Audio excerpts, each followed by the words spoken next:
அரசாங்கமே அவர்களுக்கு கட்டணத்தை செலுத்தி அவர்கள் மருத்துவ கல்வி கற்க ஒரு வாய்ப்பை உருவாக்கி தந்த அரசாங்கம் அதிமுக அரசாங்கம். அதிமுக ஆட்சியில் தான் ஒரே ஆண்டில் 11 அரசு மருத்துவக் கல்லூரி கொண்டாந்தோம். அம்மா இருக்கும்போது 6, அனைத்து இந்திய அண்ணா திராவிட முன்னேற்ற கழகம் 10 ஆண்டுல 17 அரசு மருத்துவக் கல்லூரி மருத்துவமனை கொண்டாந்துருக்கிறோம்.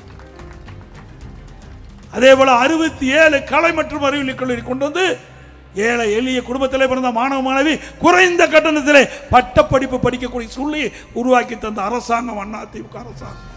அதே போல 21 பாலிடெக்னிக் கல்லூரி, 5 கால்நடை மருத்துவக்கல்லூரி ஆராய்ச்சி நிலையம், 5 வேளாண்மை கல்லூரி, 7 சட்டக்கல்லூரி, சேலத்திலும் சட்டக்கல்லூரியை நாம் கொடுத்திருக்கின்றோம். எண்ணி பார்க்க வேண்டும்.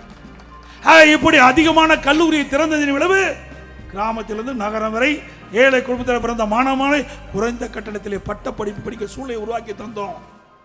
இன்றைக்கு